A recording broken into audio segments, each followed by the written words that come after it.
What is up guys, Wraec here with a new video, and today I have to say I'm quite a fan of Hewen. You already saw her yesterday in my video where we tried her in PvE and she healed our allies, well, way beyond what should be possible in my opinion. And today I thought we'll take a little bit of a closer look at her abilities and put her into a PvE team and PvP team and try to do some insanely tanky stuff there. So stay tuned for that. First of all, let's take a little look at her abilities. So what makes her special? What's the build that I use? Because now we have charms, we can talk a little bit about builds. Basically her thing is healing, which makes her a little bit, well, kind of bad in early game. Because while you can use something like Smokey to get a ton of heal, even sometimes damage if you have him at Mythic Plus, and buffs, she doesn't really provide buffs. She provides heal, and then her next ability is a heal for the weakest ally, which is nice if you upgrade it to the max, because then it triggers every 3 seconds, which is rather decent. And then we have 2 abilities already that basically just heal. But the crazy part actually starts in the next one, which is called Revitalize. And that does seem like a super long ability, but basically what it does is once an ally falls below 50% of HP, she heals that ally, and if you have the upgrades here, there are some effects that are added to that. Not only does she heal the ally, but she removes all their dispellable debuffs. And this effect can later on be triggered every 4 seconds, so the heal every 6 seconds, the dispelling is every 4 seconds, and you can see there are blue numbers behind that, so that means we can reduce the time with skill power to 3 seconds for the heal, every 3 seconds an insane heal, and then every second for the dispelling of the debuffs. So quite insane if you have 3 skill power on her. Keep in mind there's also a buff to the heal that we have here that you get from the skill power. So very big skill power value on her actually. We have some attack buffs in here which are decent, and then we come to the fun part, which is really her weapon.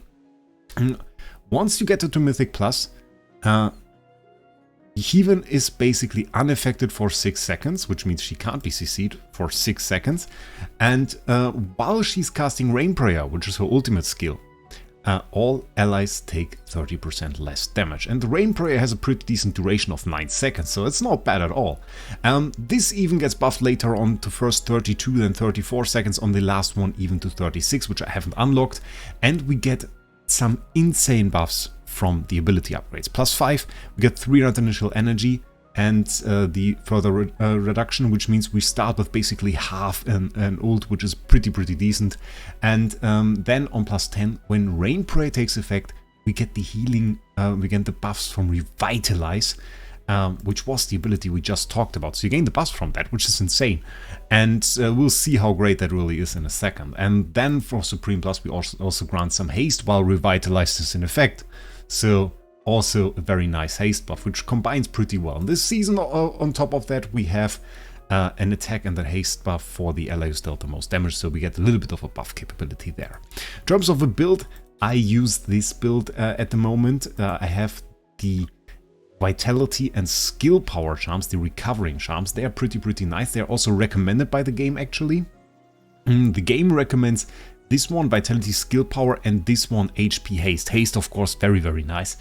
I personally wanted to go for 3 times the Skill Power charm. Sadly, didn't get it for the middle one. Actually, this is a recommended one, the HP Haste one, but it's also the only mythic charm for the middle slot that I ever got for her.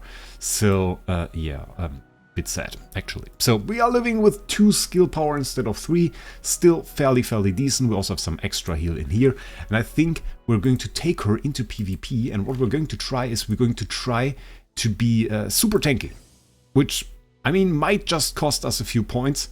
How are we going to fight Enforcer? Probably just going to look for somebody a little bit stronger. Hewen versus Hewen. I wanted to try a bit more of an offensive Iron team. That is like pretty much full burst. I think we can try against that. 763k, of course a little bit on the lower side of power. What I thought about is we keep Scalita, we keep her. We use our Hewen, if I can find her. Put her in there, get the Damien buff.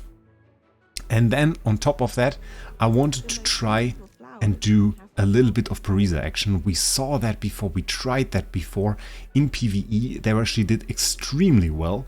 And now I thought we'll just go ahead and try her here too. And lastly, we want to go for Fresto, just to bring the extra amount of tankiness in here. I'm probably going to go like this. There we have the extra reduction. The only mean part is we have the Thorn coming up here. Don't really like that, but I think we can try, and we have of course the extra shields here.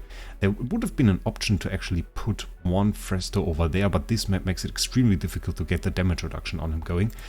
Let's just try it like this and see what happens. We go for half speed, of course, and see she is unaffected, taking some damage here, not too much actually.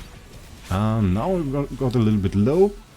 First ult coming in, we are still fairly alive. Unaffected, Rain Prayer takes effect. You can see the debuffs getting cleared, no more debuffs, just buffs.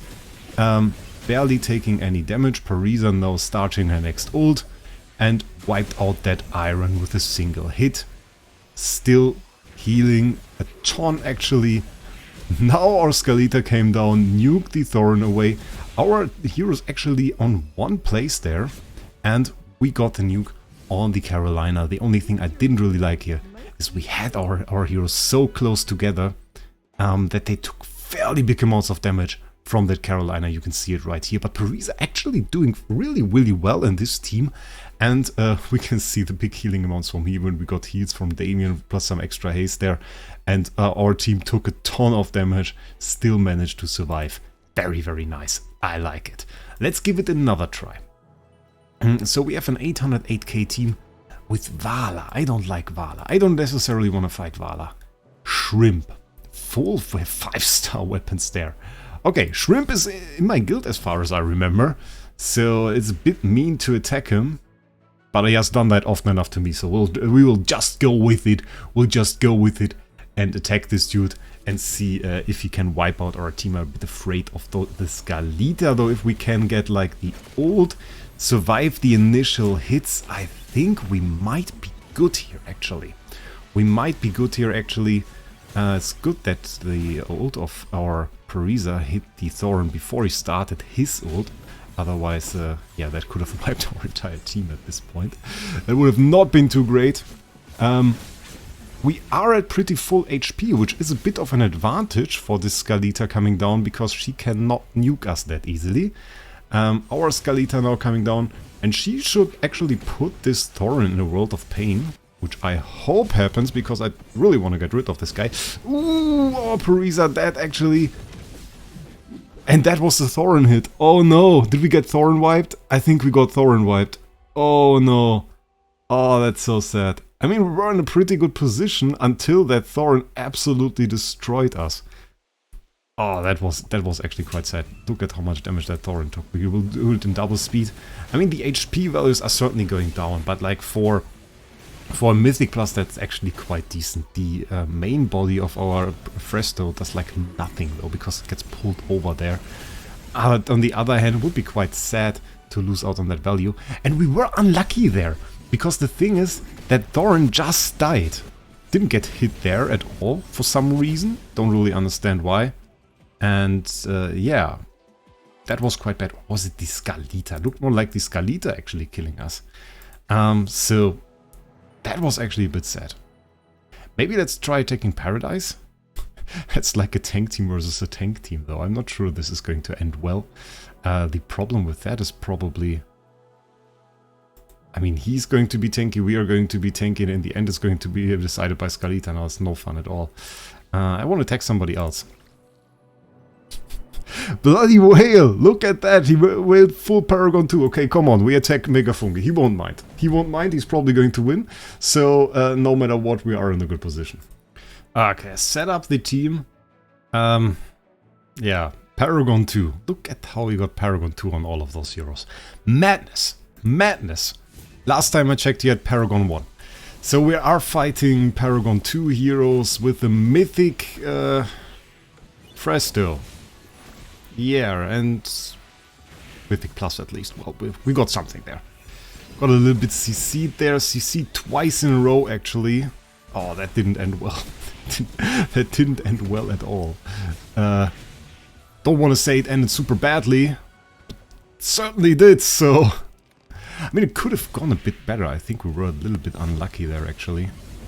Last time I fought him, by the way, fun fact, I tried exactly that, and we got super lucky with the Scalita hit, and it nuked his entire team.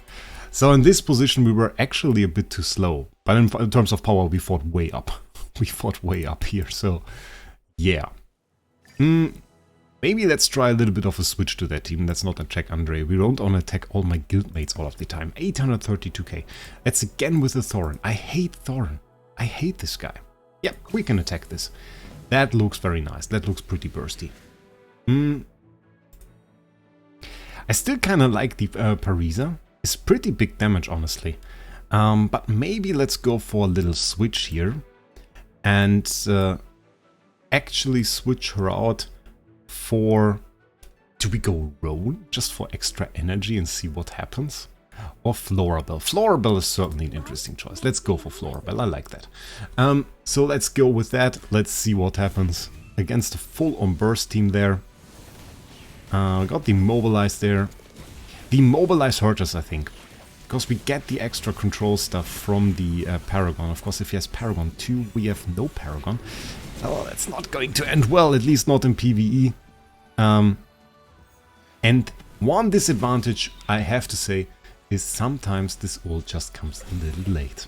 And that was just the case because our Florabelle is dead. So, bit of a problem there. We have the entire back row there is taking out single units. Doesn't hurt us too much right now. We just have to hope for nice RNG with the Scalita. Scalita, come on, one hit there. She is stunned. The big hit coming out, not clearing everything up, but we got a pretty good clear there. Just the Rainier standing. I think we have pretty good chances, honestly, to win this. I mean, Scalita's still full HP. And nuking away the Rainier, going for 4 kills on this one. So Scalita's still a big asset for PvP. We just have to survive long enough. Florabelle sadly died a bit early. I think it could have been better if she survived a bit longer. But the combination in general of Fresto and T-Win I quite like. So T-Win is an option if you want to see the PvE team I did with her. It is certainly quite interesting and it's certainly quite good for that. For some other game modes like Dream Realm, can't really recommend her. But in this season especially, I think it is worth to just take a look at this Revitalize ability. Maybe get yourself 3 skill power charms and just give her a try. So, with that, I wish you a great day. We'll see us in the next one.